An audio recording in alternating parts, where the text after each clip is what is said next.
All right, so in this example, we're asked to find the area of an ellipse.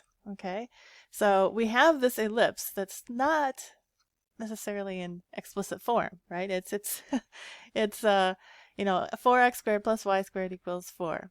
Now, to see that it's an ellipse, you could divide everything by 4, so you end up with x squared over 1 plus y squared over 4 equals 1. That's more the standard way that we see um, an equation for an ellipse. But it's an ellipse, and we're asked to find the area of it. All right.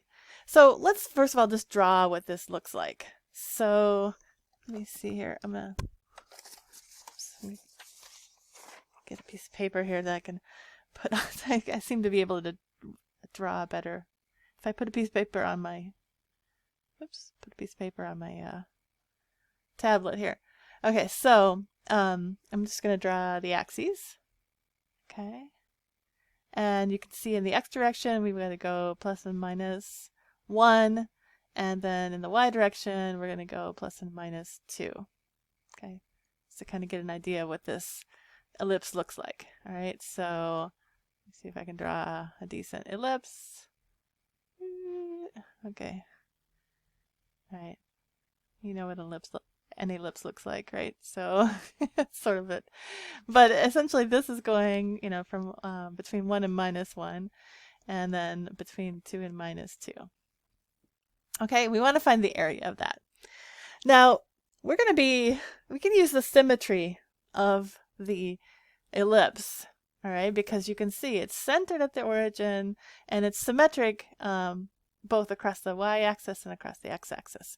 So what I can do is just find the area of one part of it and then multiply it by 4 and get the area of the whole ellipse.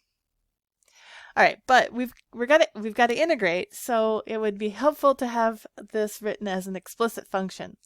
So I can take this original function and I can make it into an expression just in terms of x, right? So I can rearrange this and I get y squared is equal to 4 minus 4x squared, right? And then if I square root both sides, I get y is equal to plus and minus square root of 4 minus 4x squared. Okay, I can also factor out that 4. So let's go ahead and do that, just make it a little simpler. So this becomes 2 and then 1 minus x squared. Okay, now you can see we have this plus and minus, and what that is, it just the plus is obviously represents the top of the ellipse, right? And then the minus here represents the bottom of the ellipse. Okay, so this is the minus version. Oops, there we go. So basically, we've got this one is minus 2 square root of 1 minus x squared, and then the top is 2 square root 1 minus x squared. Okay, so if we just integrate the top from 0 to 1 and then just multiply by 4, we'll get the whole area of the ellipse. Okay, so that's the idea. So the area then is going to be equal to 4 times the integral from 0 to 1 of 2 times the square root of 1 minus x squared dx. Okay, that's what we're going to try to solve in order to get this area. All right, well, let's first of all just start by moving that 2 and combining with a 4. So we get 8, integral from 0 to 1.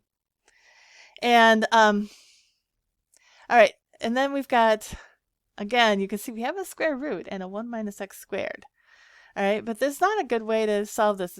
Substitution just doesn't apply because we don't. It'd be nice if we had the 2x instead of just a 2 out front.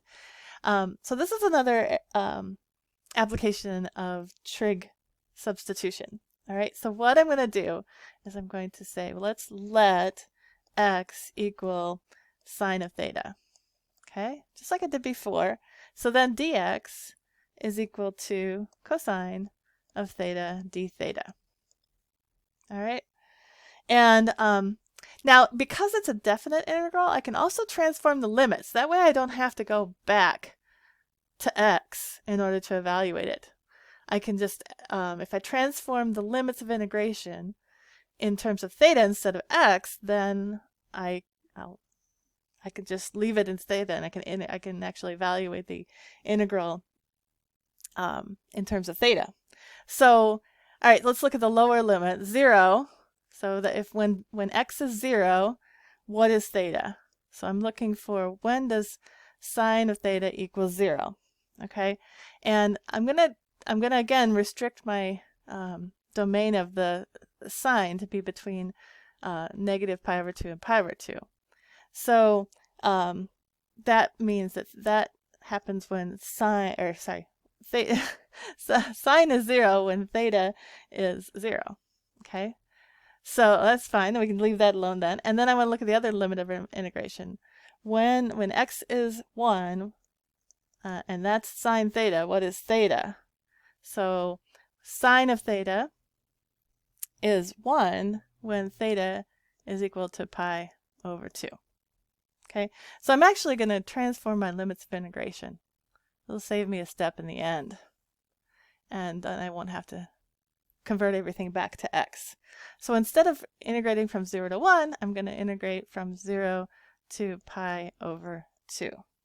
Okay, and now I'm going to do my trig substitution. So I'm going to get the square root of 1 minus sine squared theta.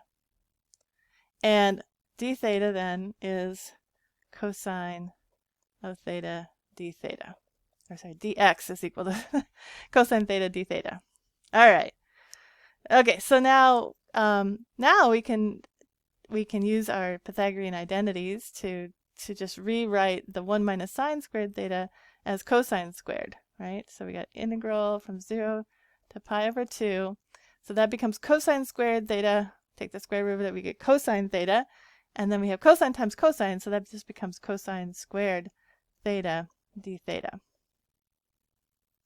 All right, cosine squared. You've seen this before, right? We did all those trig integrals. We know what to do with cosine squared theta. So now I'm going to change that into, I'm going to use one of those power reducing or half angle identities, and it becomes 1/2 1 plus cosine of 2 theta d theta. Okay. All right, so now I'm going to bring this 1/2 out front. All right, but combine it with the 8 and I'll get 4. And then I can just integrate 1 and integrate cosine 2 theta. So what I'm going to get is theta plus 1/2 sine of 2 theta. And then we want to evaluate that from, oops, I forgot my pi over 2. 0 to pi over 2. Okay? And so let's just do that. We'll just plug in these values. So we get 4, and then we plug in pi over 2 first. So we're going to get pi over 2 plus 1/2 sine of 2 times pi over 2, which is just pi. Okay? So we've got that, and then we want to subtract, evaluate it at 0, so it's just going to be 0 plus 1/2 sine of 0. Okay. Now this last thing I wrote is all just 0. Sine of 0 is 0, 0, 0. Everything's 0 on the over here. So this all just goes away, and so and also sine of pi is also 0, right? So we end up with just 4 times pi over 2, right? So I'll just write that down. 4 times pi over 2, which is equal to 2 pi. And there we go. That's the area of that ellipse, right? Because we took it times 4 in the beginning, so that we're getting 4 times the integral of that one little sector. All right. We'll see you for the next video.